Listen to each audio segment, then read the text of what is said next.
All right, guys, welcome to another episode of The Report. Today, I got a special guest who just traveled out from Dallas. He sold 385 homes with zero ad spend by putting out content on YouTube, on social media. He is the author of Passive Prospecting. I got my man, Levi Lascsak. Levi, welcome to the show. Thanks, Rich. Thanks for having me. Yeah, dude, I appreciate you coming out, man. I know that you're good friends with Tyler Devereaux. How do you know Tyler? Well, through multifamily right now. So it's he reached out to me and he just he said, "Man, appreciate the content." And I was like, "Is it really you?" You know? Yeah. And it's funny because I would watch his in my multifamily journey right now that I'm on is I research. I'm a researcher, so I always like to read and watch as much as possible. I have something that I like to say a lot, which is you can hyperlearn any subject in 60 days, I believe. So if you focus everything you can, which means you go onto Amazon, say you wanted to learn about boutique hotels right now, I would say go onto Amazon. First of all, type in boutique hotel investing. There's probably a number of books on that. And I would buy the 5 or 10 books on boutique hotel investing. I would type that into YouTube and see all the boutique hotel investing YouTube videos that came up. I would Google boutique hotel investing, right? And so if I really wanted to dive into that particular subject, that's what I would do is I would hyperlearn as fast as possible. Now, multifamily right now, I'm not in a hyperlearn mode for that because I have 3 companies right now that I'm very involved in and building that. So it's more of a just almost I don't want to say a side hustle, but Slow and steady, right? I'm not in a rush on that. But whenever I got into YouTube and had to make a change because of my previous business shut down in 2020, then I had to do something different. And whenever I decided to be a real estate agent, which reluctantly I decided to be a real estate agent because I never really wanted to be one in the first place, but I didn't see anything else I could really do during 2020. There's 30 million layoffs, so I wasn't going to get a job, but I didn't want to get a job anyways because I'd been a business owner.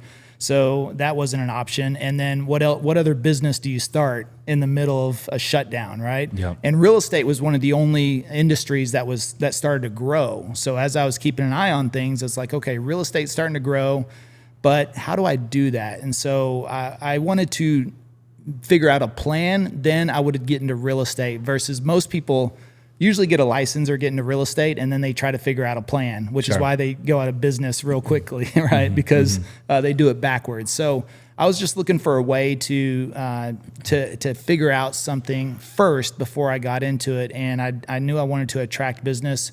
And so whenever I figured out that would be YouTube, I went all in. I studied everything I could for about 60 days. Read 8 or 9 books on YouTube marketing, watched 500 videos on YouTube marketing, and then read blogs and vlogs and all kinds of stuff like that. And then I built out a business plan for YouTube. Like, okay, what am I going to do? So then and I don't think a lot of people do that.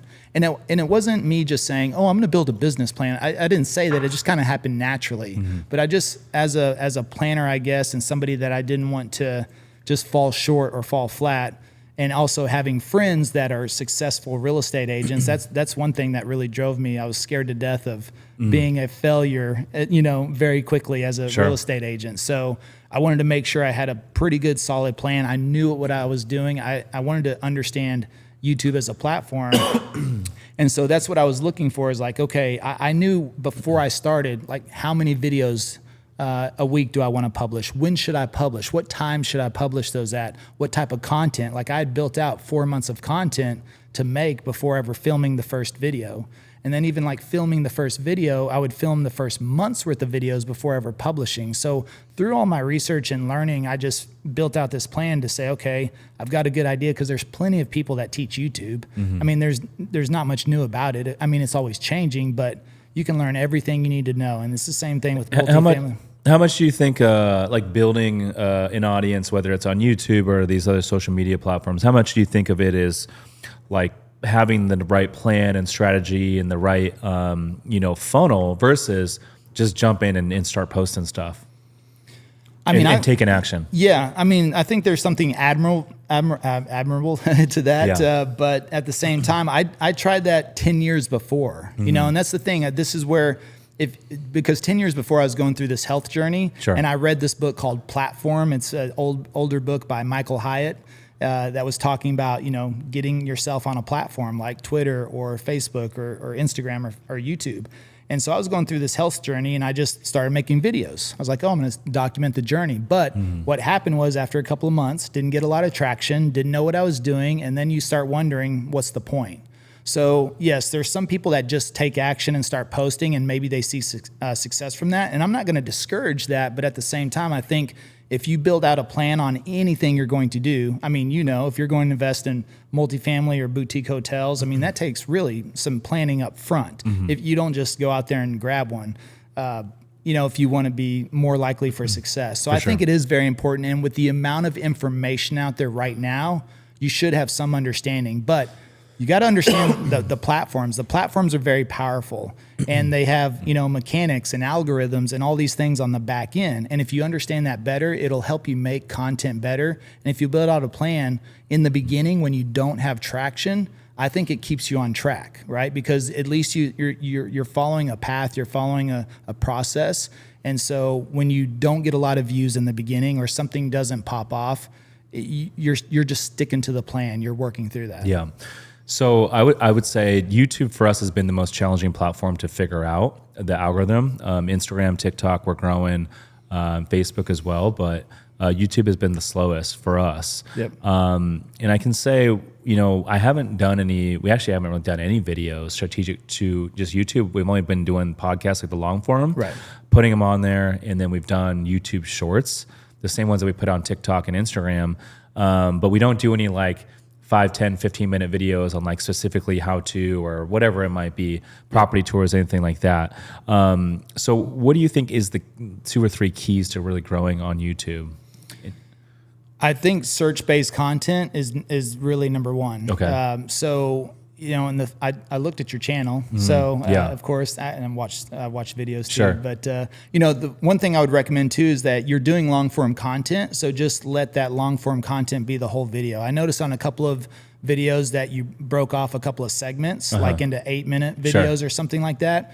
And that could be seen as repetitive. And even for your audience, it's like, if I watched your long form first, an hour video, then I go to that, and I've already seen that clip basically, right? So then I'm uninterested, or I don't watch that entire 8-minute clip that was broken off separately.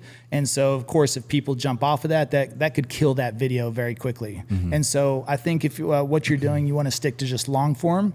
If you're doing it podcast style, then just publish the whole podcast. If it's an hour, if it's an hour and a half, that's okay. Because podcast, actually YouTube's the #1 platform right now for podcasts. Really? Yeah. Interesting. Because I would say 97% of our downloads come from Apple Podcasts and Spotify versus YouTube. Well, that's where people see a lot of their success in the beginning, but YouTube's the #1 platform. That's where the most views are. And I think Rogan's really opened up that opportunity, because, coming out with 3-hour podcast and the views he gets, it's proven that long form content, just keeps people on the platform. Ultimately, that's what you're doing. So I would work on those two main. Now, you're also trying to capture audience as well. So the shorts can be helpful. That's where you could clip out, certain parts from that long form piece of content. And now you can actually link that short form content back to the long form. So there's a spot whenever you upload those videos that you can link the long form video in the shorts. So if somebody sees one of those shorts, they could click a direct link and go to the long form video. Interesting. Yeah. So, and shorts you want to look at as almost kind of like ads, unpaid ads, because they can get thrown out to a very broad audience. And, but you may not get a lot of subscribers. You may get a lot of views on there, but you're just looking to try to attract the people that maybe you wouldn't attract before. But otherwise, if you want to look at your titles and the subjects that you're bracing on, I would be focused all around what's searchable. And you can go and actually see what people are searching in your space. So if you're talking about taxes with Carlton, right? Yeah. Clearly, Carlton has a big name on YouTube. You can leverage that, first of all. So you want to make sure his entire name is inside that title, but also think about a couple of the key things that you talked about that is searchable, right? So so that's what you want to fixate your title about. Of course, if you interview Grant Cardone, that's also a big name that's going to help with that as well. But think about the problems that you're solving and that people are searching for. And that's where titles would come into play. And so that's what all I did for real estate was looked at communities, what had the most search results. And that's the other thing you might want to think about your content as well. If you know what the most searched topics are on multifamily or boutique hotels or taxes before you go into that podcast, you could even ask a couple of those questions or have a couple of key targeted questions that you could ask your guest that has a high search volume. And so if those questions are answered directly, that gives you a better opportunity to title it better, to have content that's already searchable, because the search-based content, the audience is already there. Yeah, that's so good. What's the best way to figure out what the trending topics are within your niche? Yeah, we use this software called TubeBuddy. So we use TubeBuddy. You can do a lot of search content on there.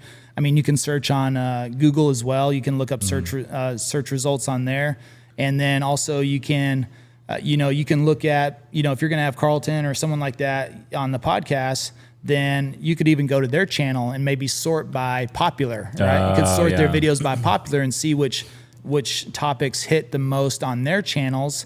Then again, you could just write out one question from that or something. Hey, let me ask you about this, and so then you're a little bit more targeted on there, but then you can also kind of piggyback off of something that they've already gained a lot of traction on. Yeah, I love that. That's so good. In terms of the thumbnail, how important is the thumbnail in your estimation?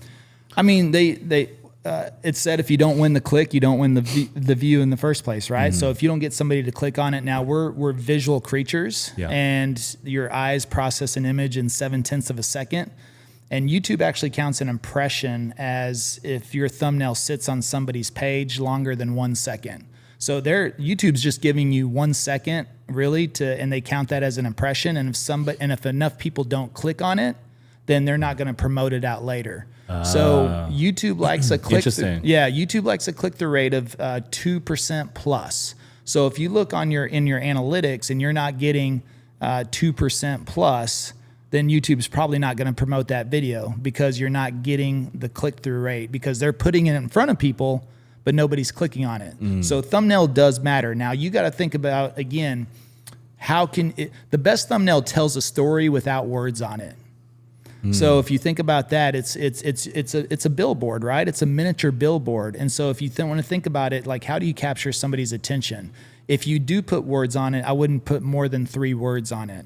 So you want to think about a phrase or a word or two that has massive impact and begins the sentence almost of your title, because we go from thumbnail to title.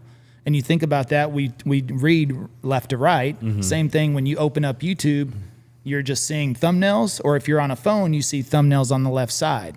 So we're always looking at those thumbnails first. So you want to think about what's the most impactful word or two, from this that leads into the title. And the title, I would structure more search-based. And with what you're doing, you're doing education. I'm doing education. I'm just doing education on Dallas, Texas suburbs, right? Smaller audience. There's a much broader audience for investment, for multifamily, for hotels. And so you just want to think about those search topics. But if you want to capture attention, now if you're interviewing someone that has a well-known face, of course, having their face on the thumbnail helps out. But think about something they said, in the video that was impactful, or a word they used, or something that could help kind of tell that story. And so yeah, I think with what you're doing, it's you would just want to look at how could you almost tell a story within that thumbnail, and then they look over at the title, and the title says, how to, or how we did this, or learn how to do this. That's good. So thumbnail, no more than 3 words, general rule of thumb, and then in the title. How long should that title be? Shorter the better? I'm torn on that. So I go back and forth. There's a book called YouTube Formula written by Daryl Eves, he's Mr. Beast coach. Yeah. And he has like 17 YouTube channels with over 1 million followers. He's got like 17 gold plaques. He's also the producer for The Chosen. And he actually made. Did you ever see that Squatty Potty ad with the unicorn? No, I never. Oh, did. you never saw that? Oh, it was one of the most viral commercials ever. Anyways, Daryl Eves, he's been on YouTube since it started, 2005. Yeah. So in his book, he says titles should be like 60 characters or less, which means if you look on a mobile phone, it usually won't cut off. It won't have a ... so you can almost see the whole thing. If you look at Mr. Beast title, he usually has very, very short titles. I like longer titles. YouTube gives you up to 100 characters for a title, and we usually max that out to 90 to 95 because we're kind of packing it with a few keywords. So we may have. You want to maximize your keywords. We do bigger reach. Yeah, because look, I don't expect to go viral, talking about Dallas, Texas suburbs, and I'm not really looking to. Right, I'm looking for intentional based. Engaged audience that's looking to buy or sell a home. Right. Period. It's a small niche. Yeah, and it's taken us 3 years to break 30,000 subs, but we've almost done $2 million a year in commissions from the YouTube channel. Now, the stuff that we're talking about right now, though, I mean, this applies to all content creators out there, or anyone that's interested in building a brand. As far as just what we've been discussing on this podcast so far, I mean, this is a much broader reach than the suburbs of Dallas real estate, right? So do you put out content on this too?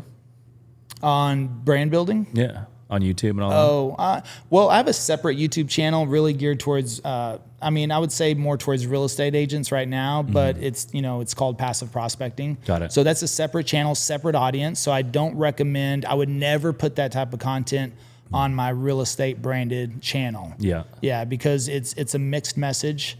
And I really don't want my real estate clients knowing that I teach, how I'm attracting them, right? Yeah. And I teach that to other people. So no, a separate channel, and then yes, I teach on there. And the reason I wrote Passive Prospecting and I was going to call the book like YouTube for real estate, but that's way too niche down. It'll never be on a airport bookshelf, right? So Passive Prospecting came to where any business owner, doesn't matter, electrician, plumber, financial advisor, boutique hotel, investor. If you pick up that book and read it, you're going to understand what it takes to have a successful channel. Yeah, I love that, dude. And so I saw you're a veteran. You fought in Iraq. Yes. Thank you for the service, by the way, man. That's awesome. How long were you in the service for? 6 years. Which branch? Army. Yeah. That's sick, dude. And what was it about that led you to what you're doing today? None of that that led me to what I'm doing today. It was just it was a fluke, really. It was I grew up in this small town south of Dallas called Stephenville, Texas. I joke around and say if you're not milking cows or riding bulls, there's not much else to do there. Yeah. Like true country town. Yeah. Friday night lights. I mean, is bigger than there's a college there, but sure. People would pack out the stadium. We played at the college stadium and would pack it out. And then on Saturday when the college played, there'd be like 4 people in the stands, So, I got out because my parents didn't go to college. My 2 older brothers didn't go to college. We were actually raised with the poor mentality, which could never afford anything. Like I grew up on garage sales. All my clothes came from garage sales. I never had a brand new pair of shoes on the first day of school.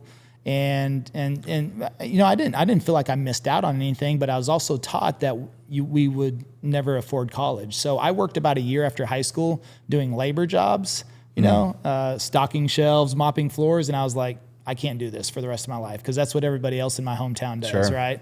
And so it was 1999 and I was like, well, I'm going to join the military, get some money for college. I thought the world was at peace. Nothing was ever going to happen again, you know?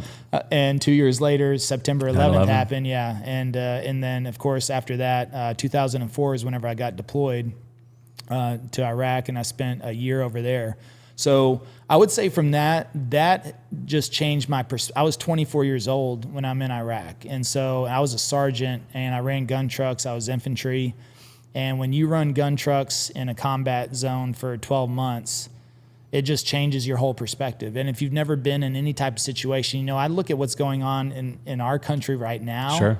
And to me, it's all so petty. Everything, both sides, I don't care who you root for, both sides of the aisle right now. Everything's just so petty. It's like, just stop it, people. You go over to Iraq and you go to a place where there's no trash control, right? There's no waste management. There's no animal control. People's homes are built out of cinder blocks, not even with mortar to connect, like literally like cinder blocks just stacked on top of each other. Their roofs made out of tin, like metal tin, or even palm. They would cut down palm tree leaves, and that could be their roof. Sleeping outside because it would be 130 degrees during the day, and their house would just it's barbaric. No climate control. No climate. So it would bake during the day. So it was so hot that they would have to sleep outside at night. There would be packs of wild dogs, like 50 dogs running around, going through all the trash that everyone just threw out in the alleyway because there was no. And you just watch how other people live in these other countries. On top of that, there's war going on all over the place. Yeah. And I mean, right now you got the whole thing with Israel and Gaza, the stuff in North Korea, that's never going to end. Either Ukrainian stuff. I mean, it's all over. So it just changed my perspective. Yeah, it does. It changed my perspective on, don't get bent out of shape on your Starbucks coffee. There's bigger problems, but also, I love that. I hated it while I was there, but when I look back now, it's one of the most proudest moments of my life. But also, I just think about, man, to make it through that, it just seems like a whole different world. That was 2005. I think about that now, and I'm just like, man, that seemed like so many lifetimes ago. But it's something that's always grounded me. I've always just remembered those moments, and when you're a young guy like that, it changes you. Dude, perspective is everything, man. And even for the folks that aren't, in the service, I think just going and traveling and seeing different countries, going to some third world countries, even if it's only for a couple of weeks, man, like it will change your perspective, and you come back home and be like, you know what? The way you view things, the way you appreciate things, you're just a lot more grateful for the little things, right? That we take for granted here. Yeah, try traveling now and you don't get internet service right? in some area, and you're like, oh man, this sucks, But I love traveling. I've been to 24 countries, and I love different cultures. What's your favorite country out of all those? Man, it depends. It really depends on the subject matter. Okay, which one would you live in out of all those? Well, Belize. Belize? Okay. Well, we already talked about that. Yeah, Belize. Yeah. So, I would say Peru was probably my favorite dining experience, like the food. Why is that? Just the food was so diverse. And also, the reason I went there, have you ever seen a show on Netflix called Chef's Table?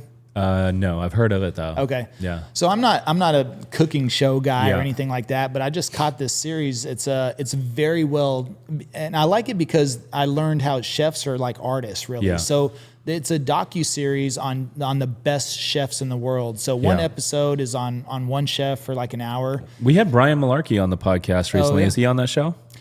Probably. I know he's on a bunch of food shows. Anyways, okay, keep going. But I saw this one episode, this guy named, I think Frugilio or something is his name, from Lima, Peru. Yeah. And he immediately started talking about Peru's the most diverse country in the world because you have the ocean, you have the Andes Mountains, you've got the desert, and you've got the Amazon, right? So you got these 4 different major ecosystems that run right through the middle of Peru. And he sources all of his food from all these different regions, right? He goes into the Amazon and like picks leaves and grass and stuff, and goes to the ocean and picks, and his whole menu is built off of these ecosystems. And it just blew me away. And I was like, that's the whole reason I traveled to Peru, was to just go to this restaurant. That's sick, dude. And he was ranked he's the number 1 restaurant in the world right now. Really? Yeah. What's the name of it? You remember? Central. Yeah, Central. It's in Lima? It's in Lima, yeah. I'll have to check it out. I do want to go down there and hike Machu Picchu at some point. Yeah. Make sure you plan that, because that was my plan too, and I didn't realize how much of a trek it is. Yes. Because you should go to Cusco for a little bit, right? And then acclimate there and go. Yep. You know what would be cool though, you could do if you really want to make it a trip, is they have like a 10-day trip that will take you around the Andes, because you either have to fly into it and then acclimate for a day or two before you can hike it, or you can take this 10-day trip that takes you like on 10 different stops, going around the Andes Mountains, and you get to see like the Rainbow Mountains. You get to see like you stop at there's this oasis, like literally it's complete desert, and then in the middle of the desert there's this city. Wow. with palm trees and everything, a literal oasis. That's crazy. And so they have these different spots. So if you have time, you could do that. If not, but I didn't know that. I just went for the restaurant and I was like, oh, we'll just do Machu Picchu on top of it. And we learned, nope, there's a lot more to that. So we didn't plan accordingly. I'll have to check that out. I think 12 days might be a little bit too much for my blood, but I like the idea of flying into Cusco, maybe acclimating for a couple of days and then going up from there. I don't know. I love South America, man. Yeah. Medellin, Colombia is one of my favorite cities in the world. Yeah, I haven't been to Colombia yet, but that's on the list. Yeah. Brazil's going to be on the list. It's good that you went to soon. the other ones first because you go to Medellin first, which is what I did. They say it kind of spoils it for the rest of South America. Oh, really? Yeah. Brazil's cool too. I've done Rio. I do want to go back and see some of the other parts. I was in Buenos Aires most recently, but I do want to do like Chile. I want to do Peru. I haven't seen the west side of South America. Okay. Yeah, Ecuador too. Yeah, amazing. Yeah, I got a buddy that's actually in, Jack McCall? Not personally. You mentioned no. Carl's and Dennis. But anyway, so Jack's a good friend of mine. He's been on the pod. He lives here in San Diego, but he's actually in Venezuela right now. Oh, really? In Caracas. I'm like, bro, you're crazy. I know. He's doing like skydiving out there. I'm like, you're crazy. I would not go there. I haven't heard of anyone going down to Venezuela, but I'm like, good for you, dude. Yeah, and that's the other thing too. It's like, man, you could miss these opportunities I was on this travel tear until 2020. Like I was trying to travel every 3 months or so, just at least for a week, 10 days. Yeah. But when I worked with teachers on retirement planning at the schools, I had a teacher schedule, but like 5 times the teacher's income. So I had summers off. That's whenever I was doing a lot of traveling, Christmas breaks, things like that. So I worked like 8 months of the year. Yeah. I was living my best life, and then 2020 came and just shut it all down. Yeah. So I had to pivot there. So yeah. So when did you get into the real estate stuff as an agent? Yeah, in 2020, whenever that all shut down. Yeah. And so, I mean, to sell 385 homes in that short of a time, that's a lot of volume. Yeah. Is that with a team or is that just you? Yeah, I only sold one of those homes personally. Okay, got it. Yeah, okay. So yeah, it's been all a team. So what happened was when I started making the content, I was ready to be that agent, like I was ready to open some doors and write some contracts. And what happened was I got the very first deal. The funny thing, this is what I loved about YouTube. I got a text message, and the text message said, "Levi, love your videos. There's a house at 123 Main Street. New construction. Can you get it for us?" Yeah. That was the text message. So I called the builder and they said, "That's not available. The home across the street is available." So I texted them back and said, "Hey, the home across the street's available." And they said, "Okay, cool. We'll take it." And that was it. We sent them the contract. We did everything, DocuSign, sold my first house like that. And then I met he's now my business partner, Travis, at right around that exact same time. And he just got into real estate. And then he was like, as these deals started coming in, he was like, "Hey man, you want me to, I'll go out and I'll open up the doors and show homes and things like that." And I started thinking, I was like, you know what? I really don't want to do that stuff anyways. I like just kind of making the videos.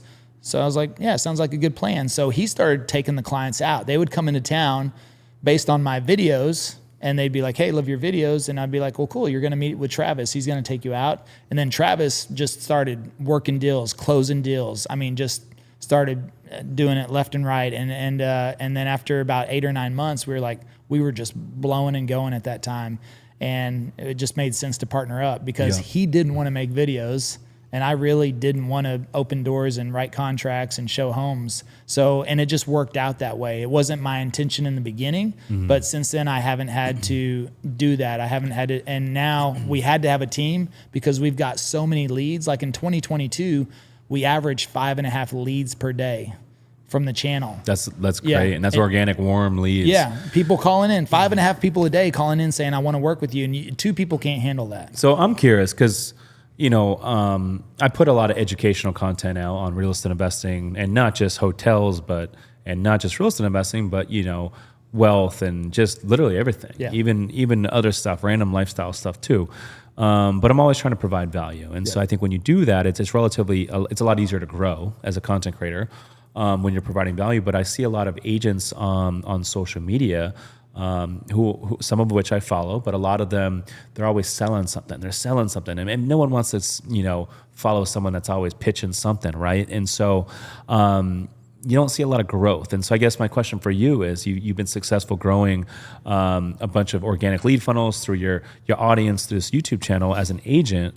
What kind of content should an agent be putting out in order to grow and to actually generate warm leads? Because I know it's not you up there just selling. Yeah. You know what I mean? Yeah. What type of content should they put out Yeah. there? Yeah. I mean, I think what we focused on community tours. So the thing is, like, anybody can go online and look at Zillow or Realtor.com, and which is what most people do. That's where they typically start their journey. But if they really want to get to know an area, they start going onto YouTube and start researching. I think long form content is the ultimate conversion. I know so many agents that have millions of views on short form videos, but we crush them whenever it comes to conversion, to production, to actually homes sold. And so, that the thing is that most people are not going to buy a home, one of the biggest investments of their life usually, from a 30 or 60 second video, So the thing is that, and I can show them. So when people start ready to make a decision, they're like, okay, I can look at this home on Zillow, but what's it like in the community? What's it like around the neighborhood? What's this close by? I can look on a map online, but again, does that tell me the whole story? So whenever I go out and about and just walk my community and say, hey, look, here's this area, here's what's to do, here's the spot, here's all the hot spots, here's the stuff. I'll take you in some neighborhoods, walk you through the neighborhoods so you can see all the other homes. You can see, is an HOA really a bad thing?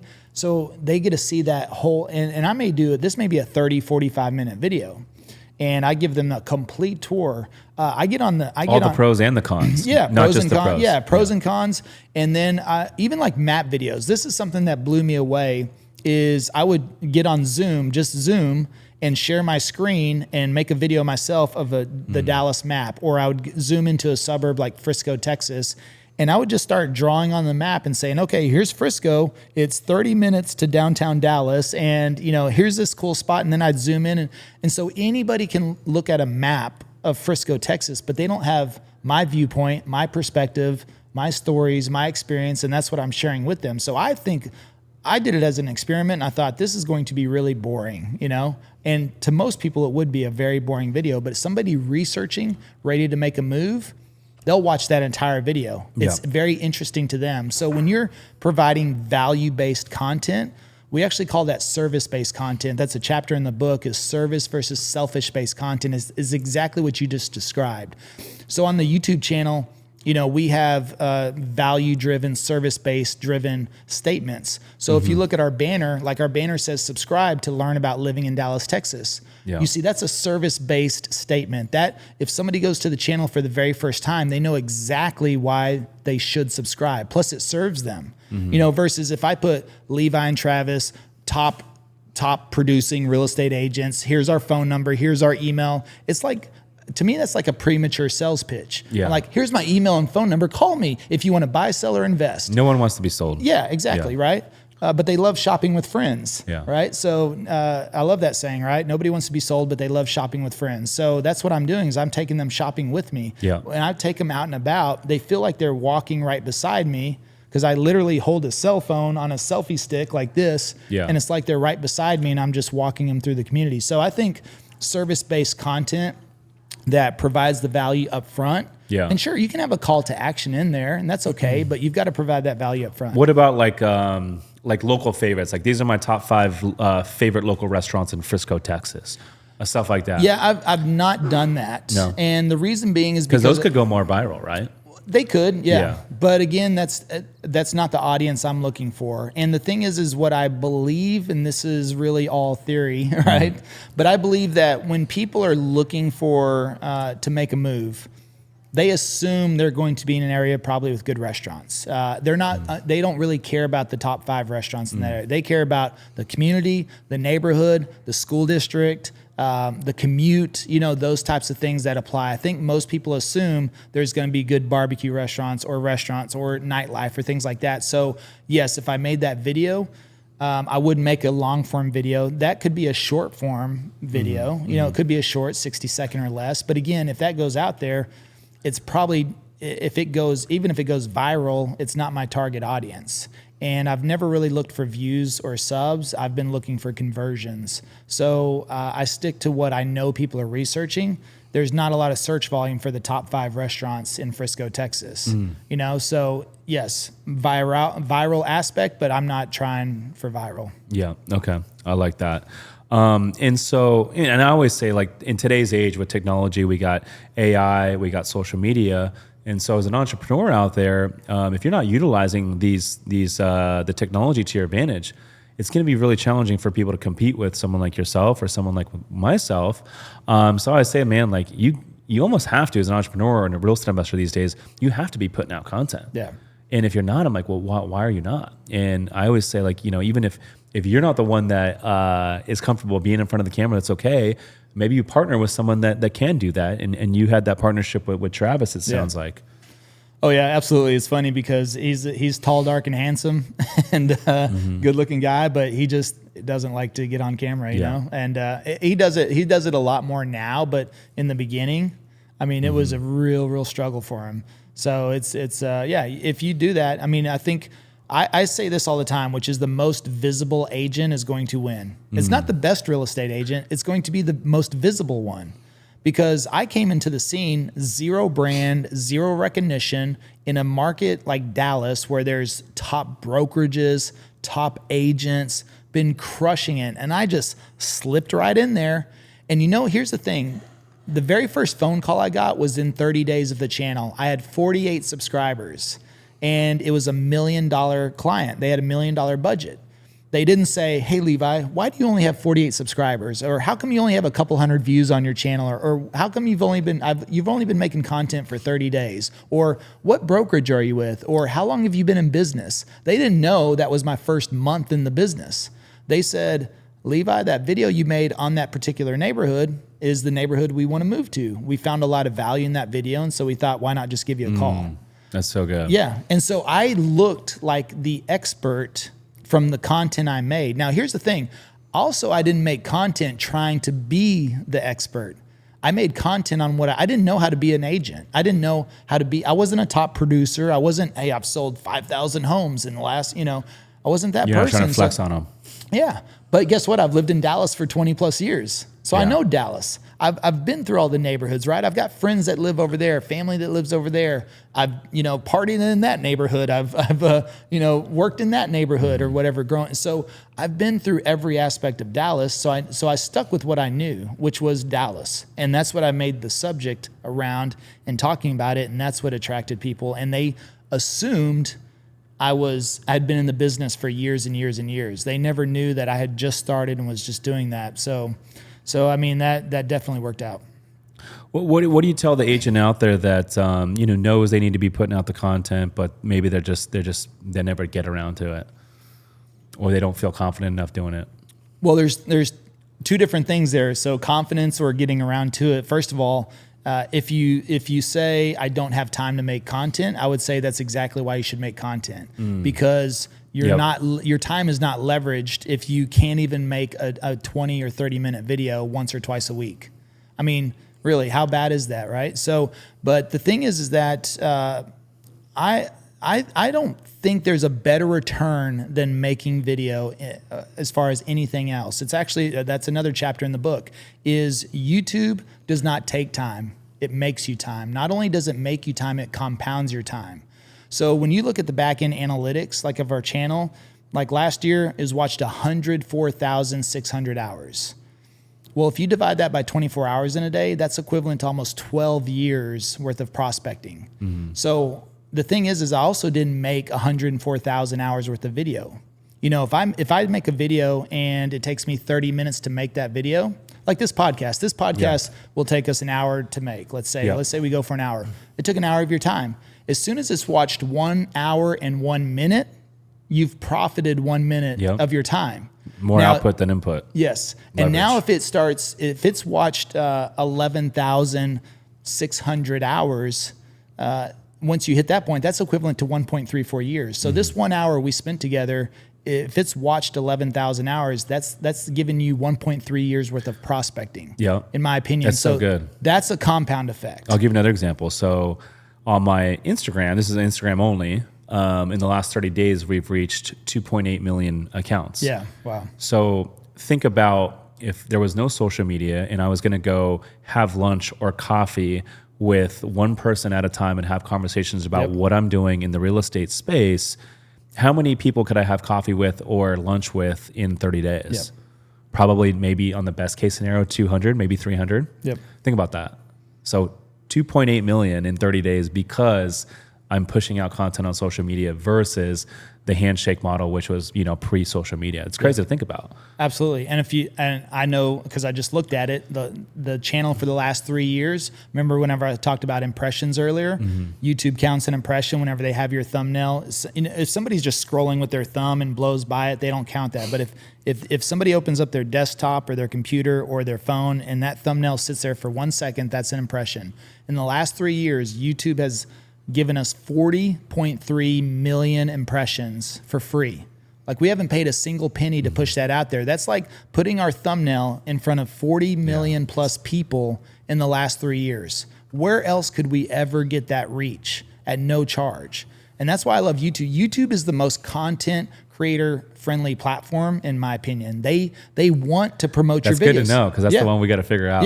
Well, guess what? I mean, do you get some reach on Instagram and Facebook? Yes, but also they want you to pay to play a lot of times. Like, there's almost no reach on Facebook, right?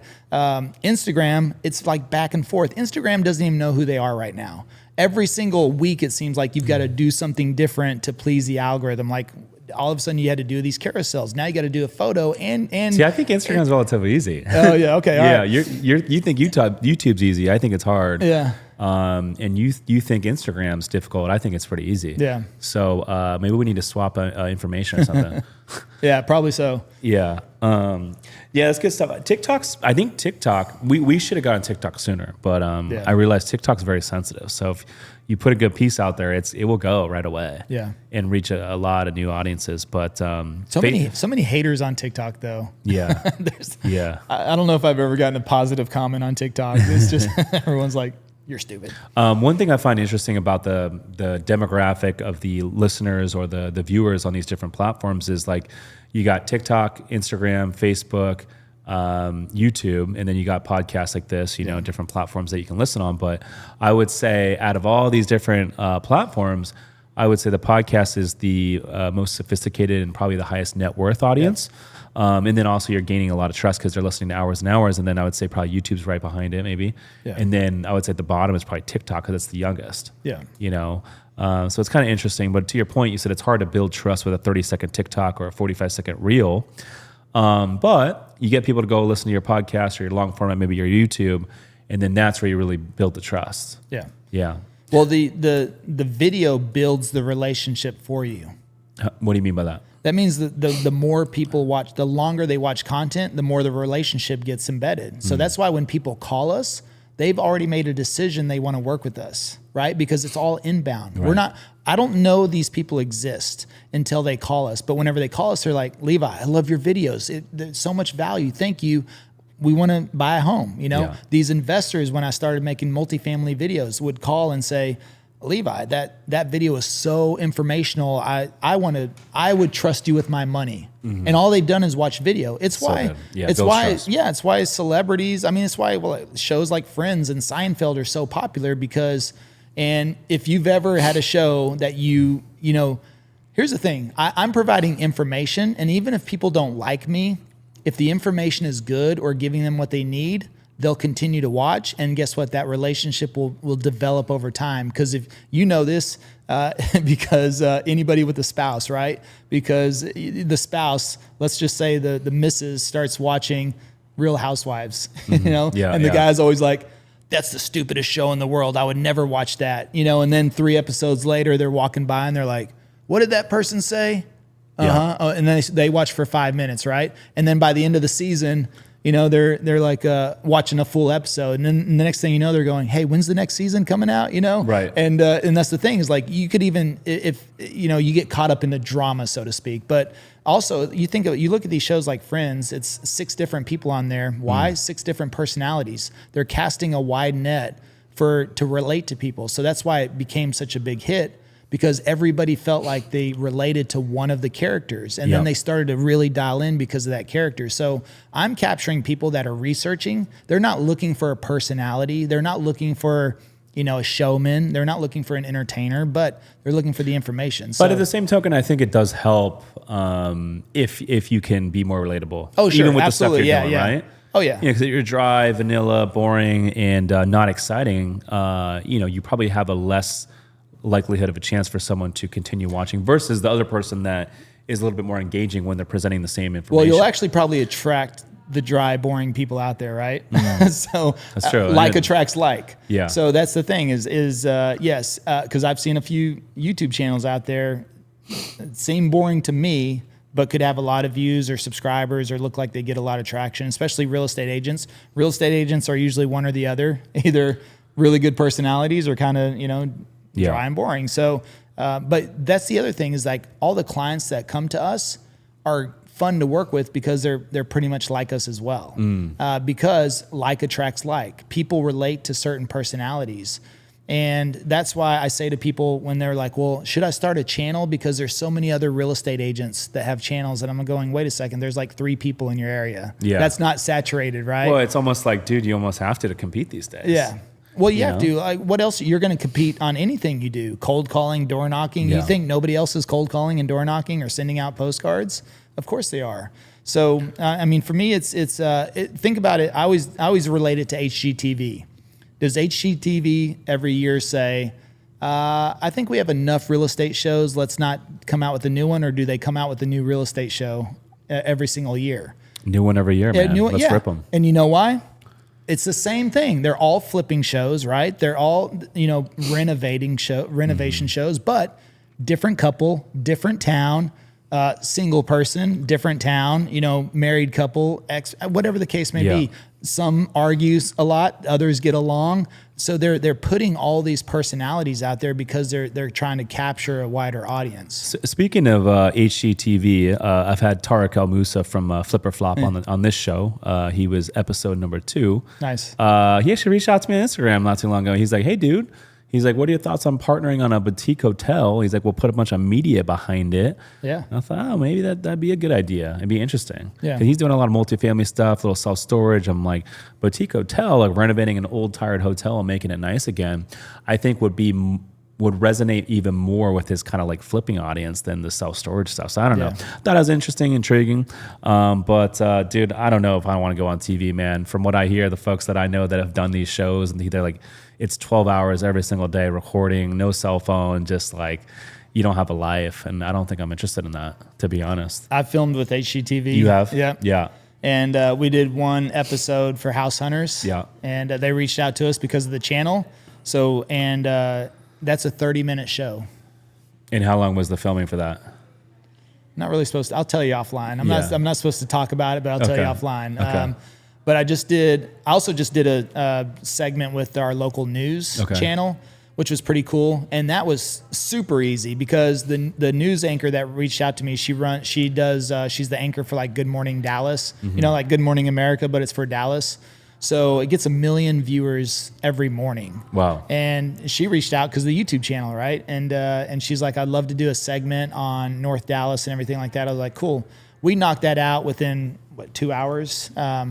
Because she was like, I'm a little unconventional. Let's just do it, knock it out. Yeah. And so it just depends. Like for her, that was super easy. We were able to, do 4 segments out of a 2-hour time window, super efficient. And then you have someone like, HGTV. I've heard Pace Morby talk about this for A&E. Yeah. I've heard him talk about that, and it is exactly what it's like. So. And I just did 1 half-hour episode for House Hunters. Crazy. And it opened up my eyes, yeah. Now, I'm curious, because I know a lot of eyeballs are coming away from TV and into social media and into cell phones and that sort of thing, and I think that trend's going to continue. I'm curious, so like that 1 30-minute segment with HGTV House Hunters, did it open a lot of doors for you? Did it bring in a lot of warm leads? I mean, I got a lot of text messages from, it was funny, friends, and same thing with TV. Like, I didn't even know people watched the morning news, right? Yeah. So, But it was funny because people were sending me screenshots and they're like, "Oh my God, that's you on there," because we didn't really make a big deal out of it. I haven't seen, nobody has really called us and said, "Hey, I loved your episode on house owners." I think people watch that for entertainment. That's not really where researchers are going to learn about the different markets, because every show is random. They're not watching the due deals. Now the segment on the local news, yes, we got the first segment aired last week. We got like 200 subscribers in one day. I don't know. I haven't checked with the team. I don't screen any of the phone calls, so I'll have to ask them, "Hey, did anybody call in and say, saw you on the news, I would love to do business?" So I'd have to check on that. Yeah. We track everything though from the YouTube channel. We know what, if they come in on calls, text, emails, Zoom calls. We look at all of that from that matters. But otherwise, it's all just exposure. I'll take any free press I can that I can work in there. But I love it. Yeah, and then like Kara, who worked with me on the morning show, we built a relationship during that time, and she told me, she's like, "Well, hey, I'd love to have you in studio and maybe do some more regular things." So if it could turn into something, I think there's always opportunity there. So you never know. So I'm going to say yes, and we'll see. I think it'll build a long-term brand. You look at like Ryan Serhant being on $1 Million Listing, definitely helped him build a brand. Yeah. And he's turned into one of the biggest agents in the world. Yeah. Blown up. Yeah. Well, dude, I appreciate you coming on the show, my man. Where can listeners get in touch with you, Levi? Yeah, you can find me, Levi Lascsak, on Instagram if they want to get in touch. I always usually send people to book.passiveprospecting.com. So good looking book too, by the way. I got it right here, man. Clean. I'm gonna have to take a look at some of these chapters, man. You were dropping some good YouTube knowledge there earlier. It's a very practical and tactical book. I really get, the only thing I regret about the book is I really didn't get into my personal story or anything like that, or all my history. Yeah. I basically just went into straight practical and tactical. But it is what it is. But I think you pick up that book, you'll definitely have a better understanding of how to run your channel. There it is. He's Levi Lascsak. I'm Rich Summers. Listeners, thanks for tuning in. We'll see you in the next one. Peace.